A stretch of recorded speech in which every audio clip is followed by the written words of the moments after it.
The South African film and television industry continues to be shaped by trailblazers who push creative boundaries while championing inclusivity and representation. One such pioneer is Kholeka Koko Khoza, a committed advocate for women in the industry and an active member of Sisters Working in Film and Television. Khoza is a graduate of the MultiChoice Talent Factory, a 12-month industry readiness program where she worked on major productions including The Queen, Legacy Seasons 1 and 2, The Kings of Joburg Season 3 and the Disney100 Concert. She has since launched her own production company, Handwritten Stories. With a deep passion for storytelling, Koko has carved out her place as a dynamic force in film and television. And she joins us now live in studio. Hello, Koko. Hi, Mpumelelo. How are you? Thank you very much for joining us. Thank you for having me. I mean, just after a 12-month program, you were already set to work on big productions. Tell us about some of the skills that you learned during that time that set you up for success.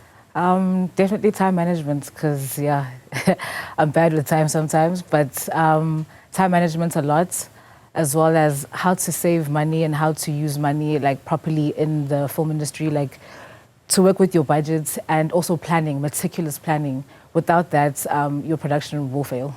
Yeah. I mean, you worked hands-on on the sets, such as a second assistant director and production assistant early in your career. How did discipline then and logistics also play a role in that? I think because I was working for Coastal Pictures at the time, but at the same time I was in my final year of film school. So I had to learn how to juggle everything at the same time because I really wanted to chase my dreams and I wasn't going to let anything stop me. So from working there, I learned everything. They offered me so many opportunities to be able to grow and learn in the production space as an assistant director as well. So yeah.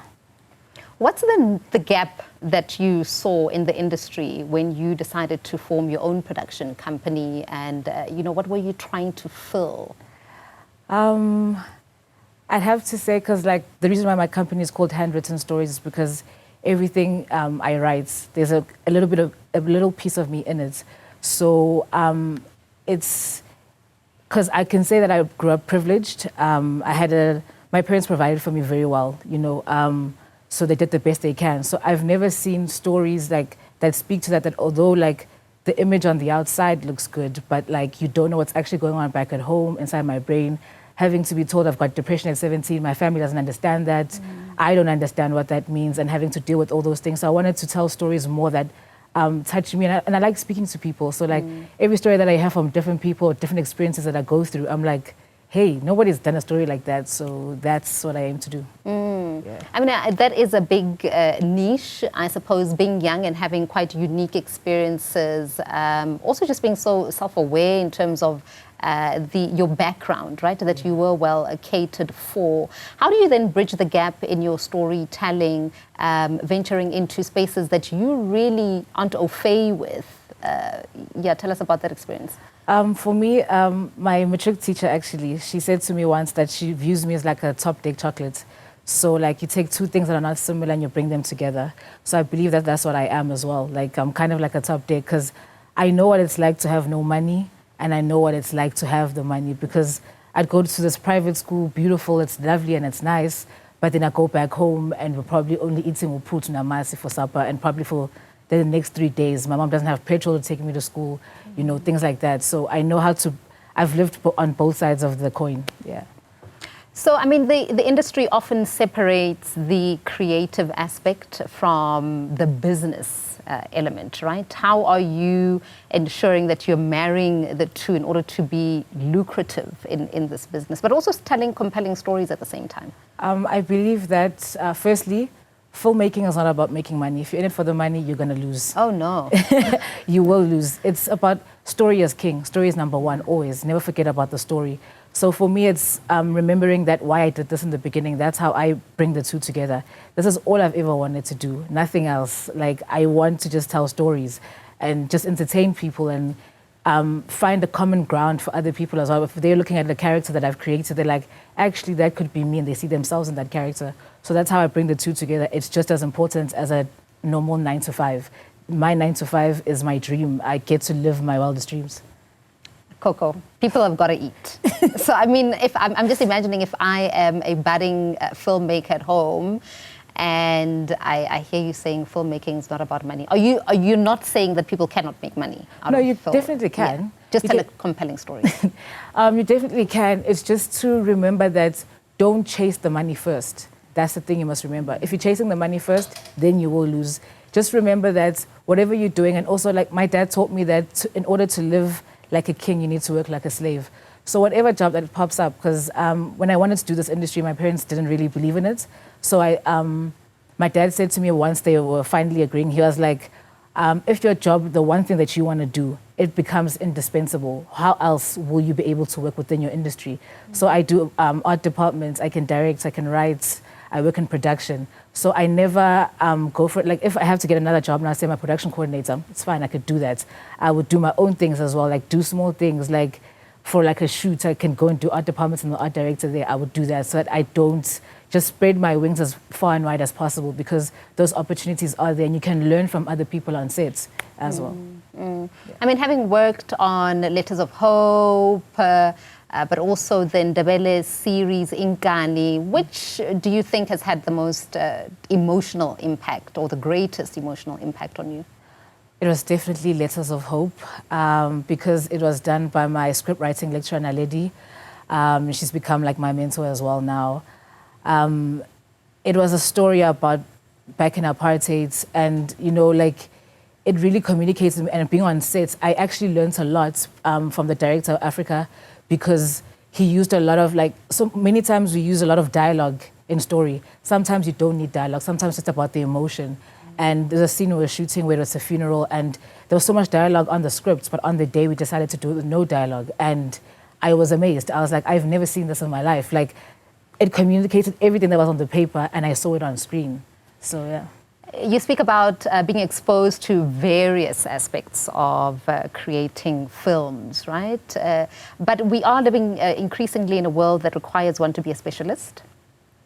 What's your sense on that? Does one need to be a specialist in something, screenwriting, cinematography, or just to be a generalist? I don't believe for me, that's like putting myself in a box. I don't believe that there's any box that exists. So, because we're humans, we're multifaceted. There's so many things we can do. Some things are our strengths, some things are our weaknesses. So we should use whatever we have and what God has gifted us with to literally to share it with the world, you know. Yeah, I don't believe in sticking to one thing at all, but eventually you must, because as we get older, you know, you have to have some structure in your life.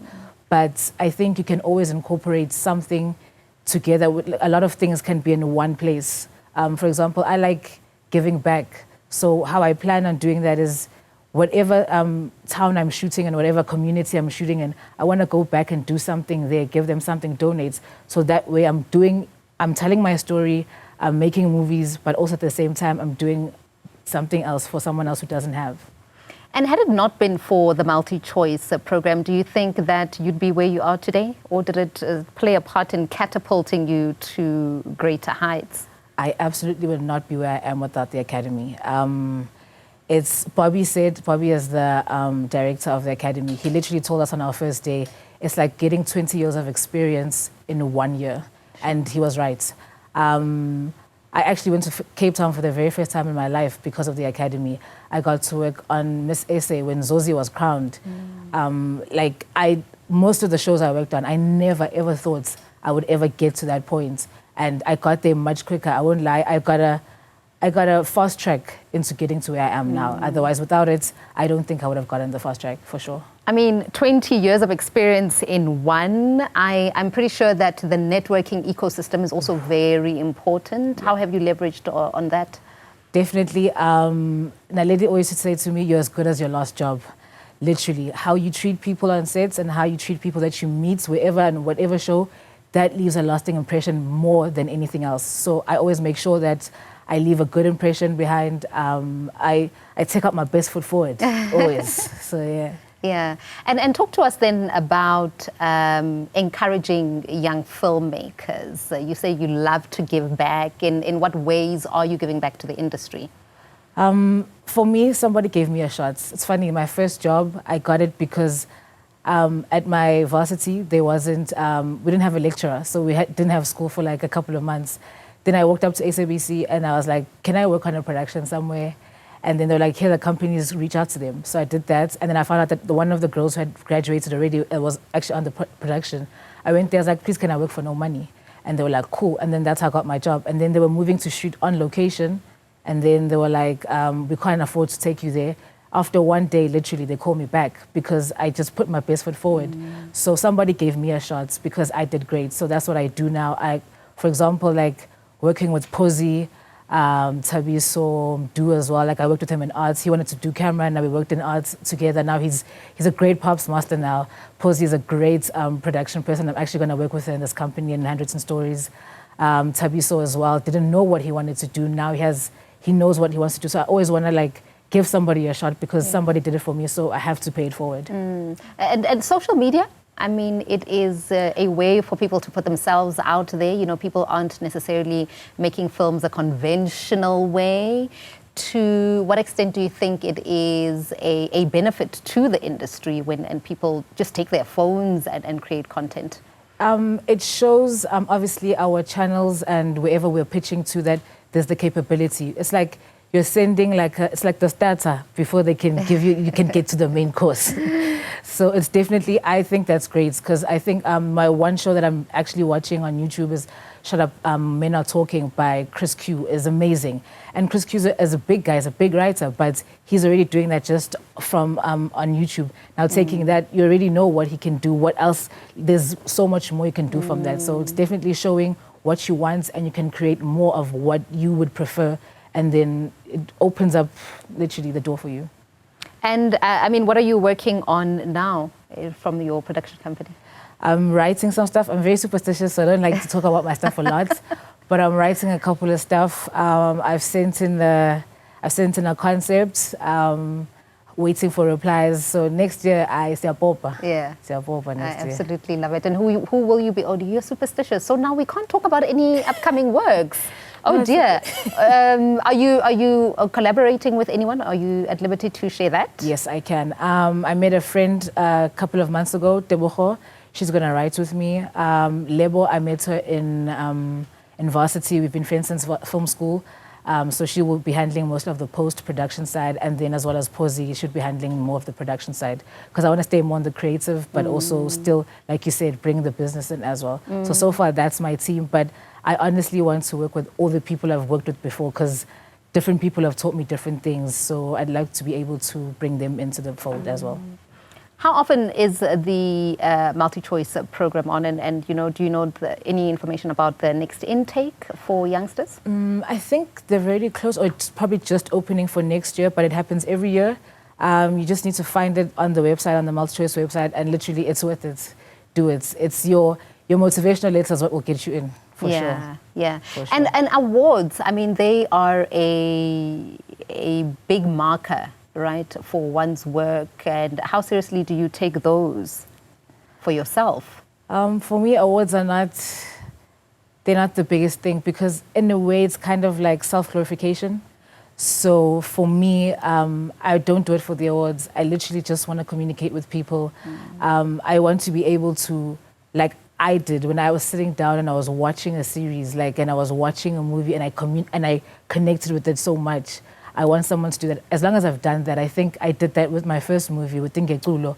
There were so many people now who would be like, oh my gosh, you wrote it. I'm like, yeah, I did. And like, I love that movie. It does this and that and that, the other thing. So it's, for me, that's more important, as well as like working on Unstoppable Taburi, which was a reality show about Tando Tabete.